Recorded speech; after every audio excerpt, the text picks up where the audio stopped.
జూబ్లీహిల్స్ ఉప ఎన్నికల్లో అధికార పార్టీ ఊహించని ట్విస్ట్ ఇచ్చింది.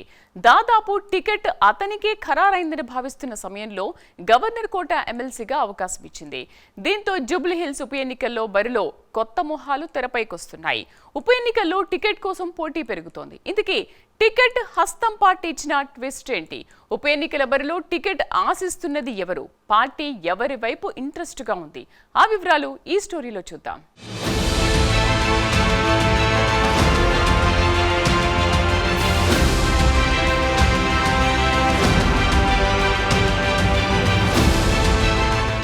జూబ్లీహిల్స్ ఉప ఎన్నిక అధికార పార్టీలో జోరుగా జరుగుతున్న చర్చ. బీఆర్ఎస్ ఎమ్మెల్యే మాగంటి గోపీనాథ్ అనారోగ్య కారణంతో మరణించడంతో ఉప ఎన్నిక వచ్చింది. నిన్న మొన్నటి వరకు 2023 సార్వత్రిక ఎన్నికల్లో పోటీ చేసి ఓడిపోయిన అజహరుద్దీన్కే ఉప ఎన్నికల్లో టికెట్ వస్తుందని హైకమాండ్ కూడా గ్రీన్ సిగ్నల్ ఇచ్చినట్లు పార్టీ వర్గాల్లో చర్చ జరిగింది. కానీ ఇటీవలే అసెంబ్లీ కమిటీ హాల్లో జరిగిన కేబినెట్ సమావేశంలో అధికార పార్టీ ఊహించని ట్విస్ట్ ఇచ్చింది.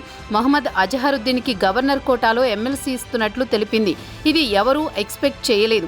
సుప్రీంకోర్టు ఇటీవలే గవర్నర్ ఎమ్మెల్సీ కోటా ప్రాసెస్ తప్పుగా జరిగిందని మరోసారి నోటిఫికేషన్ ఇచ్చి పేర్లు సిఫార్సు చేయాలని సూచించింది. దీంతో పార్టీ కసరత్తు చేసి మరీ కోదండరాంకు గవర్నర్ కోటాలో ఎమ్మెల్సీగా ఛాన్స్ ఇస్తూ అమీర్ అలీ ఖాన్ స్థానంలో మాత్రం ఈసారి మాజీ ఇండియన్ క్రికెటర్ అజహరుద్దీన్కి ఎమ్మెల్సీగా అవకాశం ఇచ్చింది.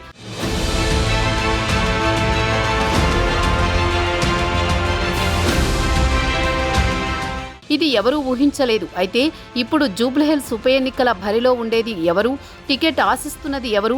పార్టీ ఎవరి వైపు మొగ్గు చూపుతోంది? ఎందుకు బరిలో ఉన్న అజహరుద్దీన్కి సడన్ గా ఎమ్మెల్సీగా అవకాశం ఇచ్చిందనే ప్రశ్నలు తెరపైకి వస్తున్నాయి. అజహరుద్దీన్ తర్వాత బలంగా టికెట్ కోసం ప్రయత్నాలు చేస్తున్నది యాదవ సామాజిక వర్గాన్ని నుండి నవీన్ యాదవ్. 2023 సార్వత్రిక ఎన్నికల ముందే హస్తం పార్టీలో చేరి అప్పుడే టికెట్ ఆశించినా దక్కలేదు. దీంతో ఇప్పుడు ఎలాగైనా హస్తం పార్టీ టికెట్ దక్కించుకోవాలని నవీన్ యాదవ్ ప్రయత్నాలు సాగుతున్నాయి. ఒకవేళ టికెట్ రాకపోయినా సరే ఎలాగైనా బరిలో ఉండాలనే ఆలోచనలో కూడా ఉన్నట్లు జూబ్లీహిల్స్ వర్గాల్లో జోరుగా చర్చ జరుగుతోంది.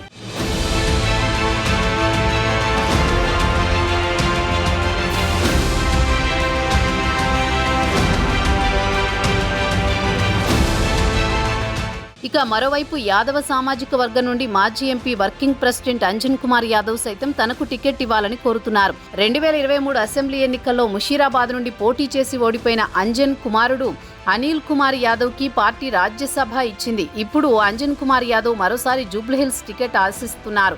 ఇక మరో బీసీ అభ్యర్థి మురళీగౌడ్, మాజీ కార్పొరేటర్ మురళీగౌడ్ కుమారుడు సైతం ఎన్నికల కంటే ముందే హస్తం పార్టీలో చేరారు. 2014 అసెంబ్లీ ఎన్నికల్లో టీఆర్ఎస్ అభ్యర్థిగా పోటీ చేసి ఓడిపోయారు. బలమైన బీసీ గౌడ సామాజిక వర్గం జూబ్లీహిల్స్ పై మంచి పట్టు ఉంది. సర్వేలో కూడా మురళీగౌడ్ పేరున్నట్లు వార్తలు వినిపిస్తున్నాయి.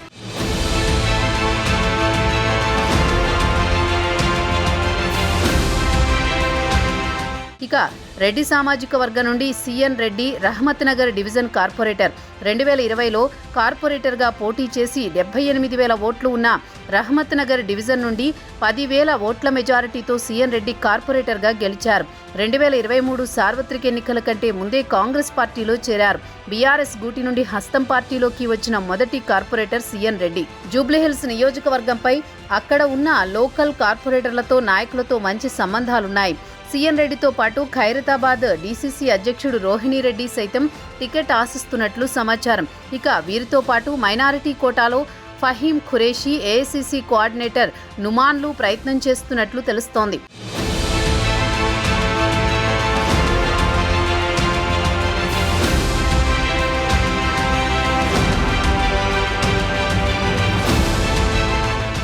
అజహరుద్దీన్కి గవర్నర్ కోటా ఎమ్మెల్సీ ఇవ్వడంతో జూబ్లీహిల్స్ ఉప ఎన్నికల్లో టికెట్పై చాలా మందికి ఆశ కలిగింది. దీంతో ఎవరి ప్రయత్నాలు వారు చేస్తున్నారు. మరి పార్టీ చర్చలో ఉన్న అభ్యర్థుల్లో ఒక్కరికి అవకాశం ఇస్తుందా, లేదా పార్టీ సర్కారు మదిలో ఇంకెవరైనా నేత ఉన్నారా? ఉంటే వారికి అవకాశం కల్పిస్తారా అనేది చూడాలి.